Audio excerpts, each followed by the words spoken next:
जय श्री कृष्णा। स्वागत है आप सभी का हमारे YouTube चैनल पर।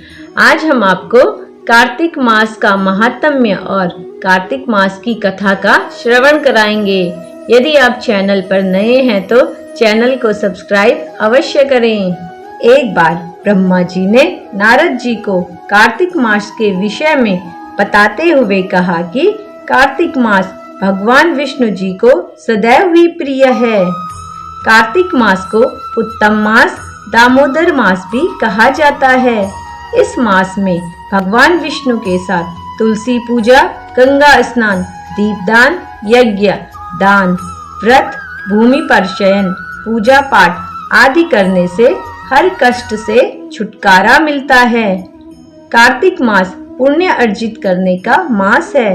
यह मास व्रत, पर्वों तथा महोत्सवों द्वारा भगवान की आराधना का महीना है।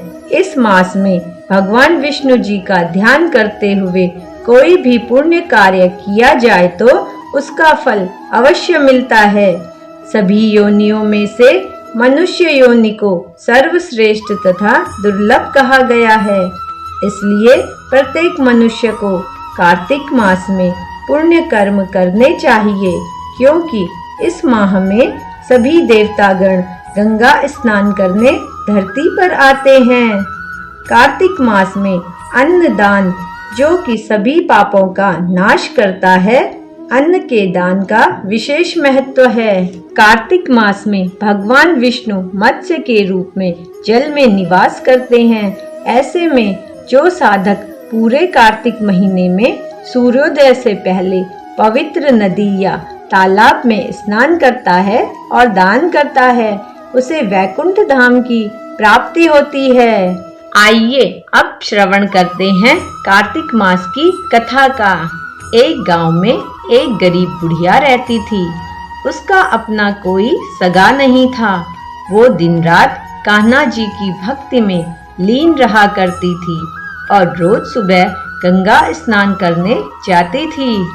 उस निर्धन बुढ़िया की भक्ति से भगवान कृष्ण बहुत ज्यादा प्रसन्न थे और भगवान कृष्ण स्वयं उसकी कुटिया में एक कटोरे में खिचड़ी रखकर रोज चले जाते थे। उस खिचड़ी को वह बुढ़िया नहाकर आने के बाद खा लेती थी। बरसों तक यही सिलसिला चलता रहा। बुढ़िया की पड़ोसन को इस बात से बहुत जलन होती थी। एक दिन बुढ़िया नहाने गई थी और भगवान कृष्ण उसके घर पर खिचड़ी रखकर चले गए।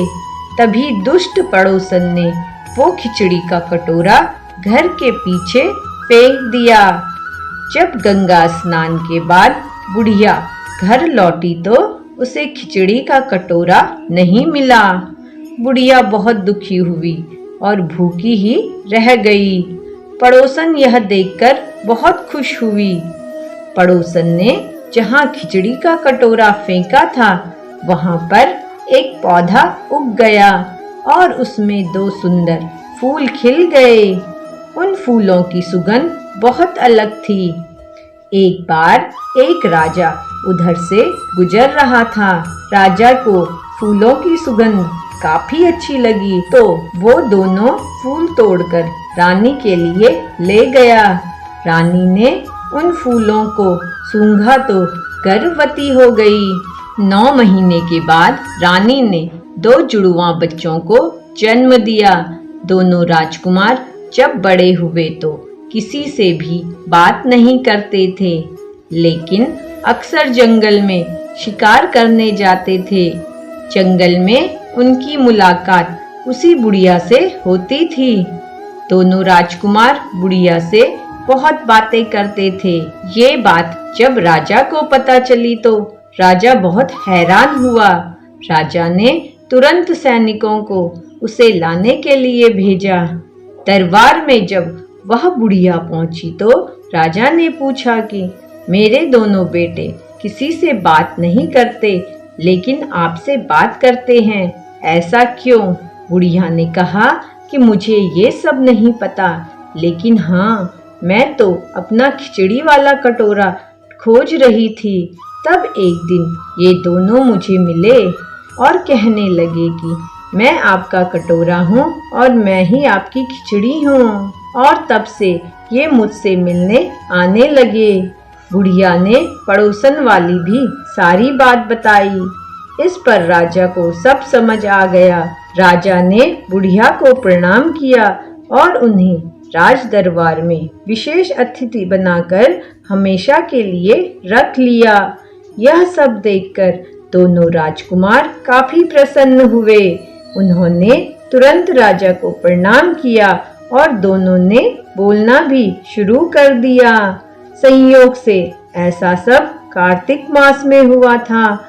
बुढ़िया की भक्ति भाव, पूजा पाठ, गंगा स्नान आदि के कारण बुढ़िया के साथ सब अच्छा हो रहा था। बुढ़िया खुशी से रहने लगी। तो यह थी कार्तिक मास की कथा। उम्मीद करते हैं आपको आज की कथा अच्छी लगी होगी। तो कथा के साथ ही वीडियो को लाइक अवश्य करें। जय श्री कृष्णा।